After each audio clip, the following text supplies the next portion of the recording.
Hello， 大家好，今天呢我们要来讲最新的 iOS 16.1.1哦。那这版呢前2天就已经出了，但主要呢是针对上个月底推出的 iOS 16.1进行修正。那主要的问题呢就是很多人更新 iOS 16.1之后呢，发现 WiFi 速度变得很不稳定，而且容易断线。不过我自己使用的体验呢，就是我在换了 iPhone 14 Pro 之后就已经有这个问题了，所以那我自己更新到 iOS 16.1之后呢，这个 WiFi 的问题一直持续的存在哦，所以不知道更新到这一版之后呢会不会改善。好，那我们就来讲一下这次 iOS 16.1.1的更新呢，它主要是针对错误修正还有安全性的更新。那苹果官方他们是建议所有的用户都进行更新哦。不过究竟是针对哪一些错误进行修正呢？其实苹果他们并没有明确的指示哦。所以就是说 WiFi 就算没有修好，也不要怪他们嘛。所以是蛮推荐，如果你今天的软体已经在 iOS 16.1的话呢，可以进行更新哦。那至于那些连 iOS 16都还没有更新的人呢，我觉得是可以再等一等啦。那另外呢，如果你今天住在美加地区的话呢，这一版的 iOS 我觉得最期待的应该就是这个卫星 SOS 紧急服务了。那这个功能呢，虽然是在紧急状况下才会使用呢，但是你更新到这一版之后，万一你今天发生事故，但是又没有网络或者 WiFi 的话呢，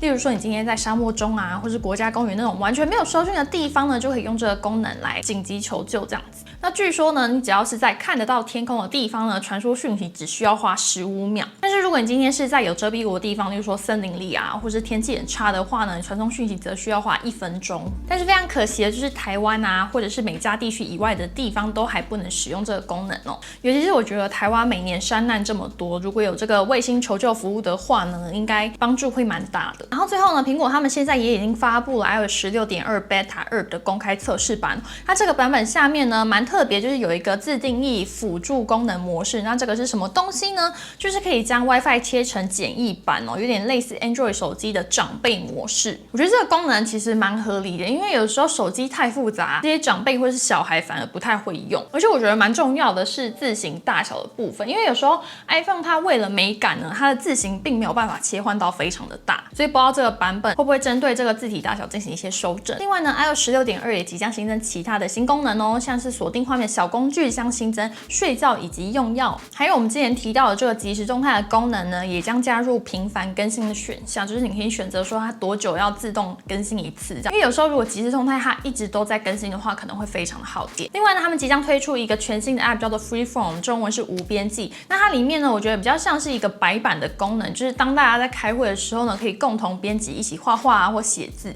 那它是即时更新的，就是你今天有什么点子呢，就可以全部都写在上面这样。那我觉得它跟备忘录最大的差别呢，应该会在共同编辑的部分，因为现在备忘录要共同编辑的话呢，一次只能1个人编辑。那在 Freeform 的部分，我觉得它应该会开放更大的限度，比如说大家同时都在编辑的这个功能。还有就是形式的部分呢，我觉得应该也会更多样化，所以就是还蛮期待这个全新的 App 推出，到时候呢再来跟大家讲咯。好，那我其实呢已经更新到这个最新的 16.1.1 哦，如果在电量啊或是网络搜讯的部分有任何的改善，或者是问题更严重的话呢，我会在我的 Instagram 跟大家报告，或者是拍一部新的影片这样。所以如果你想要接到最新的资讯的话呢，记得订阅还有开启小叮当才不会错过哦。那我们今天就到这边，我们下次再见咯，拜拜。